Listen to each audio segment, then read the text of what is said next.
Okay, today we're going to talk about innovation. Our little rant for the day is that buzzword. And it is a buzzword. In tech, I think people use the word innovation, and in 99% of the time, it doesn't actually describe innovation. It describes change. Sometimes for the better, sometimes for the worse. So, like, this week's innovation is Apple's new iPhone. It ditched the 3.5 millimeter audio jack, the jack that these headphones would plug into, or earbuds. They noted that it's been around for 100 years. So God, it's so old. We better get rid of it, right? Like, it's way too old for an iPhone 7.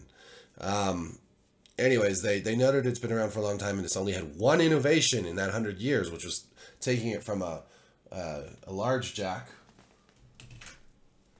like this down to a smaller jack, the ones that you are familiar with. These ones they still use in audio equipment, which is why I have this.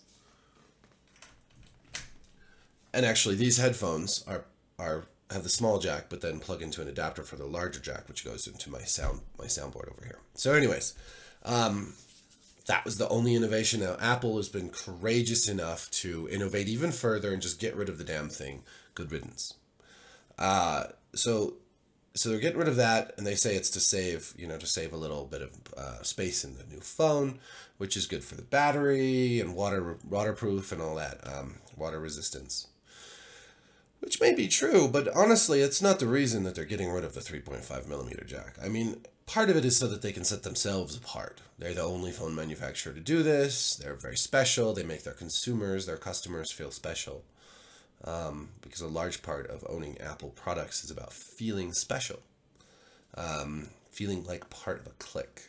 Which, Apple's done a great job marketing-wise creating that sort of the Apple clique or cult or whatever. Anyways, but what this really means is a cost for consumers, and consumers are going to have to foot this bill, either buying the remarkably expensive wireless earbuds that Apple is offering, or even just purchasing a cheaper pair that plug into the little Fire adapter, the charging plug basically in the phone. Either way, your old ones, probably you have several of them from previous phones or other devices, they're all gone. They're useless to you now. And it's ironic because, like, I have the original Sony Walkman, which I got for a Halloween costume. I was Star-Lord. I can use these headphones on that just as easily as on my, my soundboard or my computer or my phone. I can use them all in any number of devices. To me, like, imagine that wasn't possible.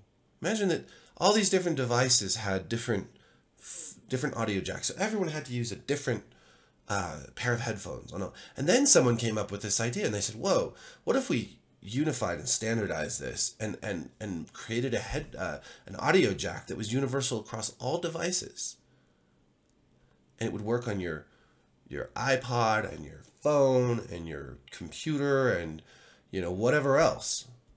That would almost qualify as innovation, I think. But instead we're going backwards. So I mean we're reverse innovating away from a standard and unified system towards something that is exclusive and expensive, and I do not foresee it actually improving the quality of audio nearly enough to justify that expense.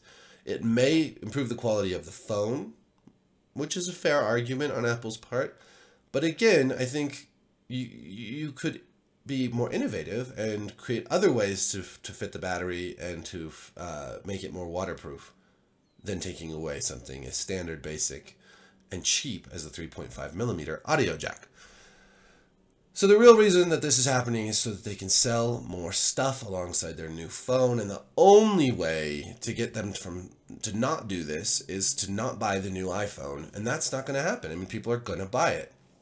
Even as Apple loses market share to all the competition, they're still going to sell millions and millions of phones, and with that, lots of new headphones. And it's a pain. It's expensive for consumers, and it's sort of just the way it works. I mean, Apple it's lauded by its fans but it's absolutely the pinnacle of corporate greed, which is, whatever. Corporations are supposed to be greedy. If people buy it, people buy it. That's their own damn fault, honestly. So I think it's I'm annoyed by the way that tech writers and people in tech and tech enthusiasts and certainly tech business people and just the whole tech community talks about things like innovation and in such like sort of almost holy fashion. It's the innovation is going to drive all this growth. Innovation is going to change the world. We're going to have a world that's world peace thanks to technology and innovation. And honestly, I think that the big ones, refrigeration, electricity in homes, communication via phone lines and the internet, heated shelters, that sort of stuff, that's the core of innovation. And nothing that we're doing now is improving the world or human life on the world the way that those things have. Just imagine the world without running water, without a refrigerator to put your food in. Those are real innovations. What we are dealing with now are just minor improvements to technologies that already function perfectly well.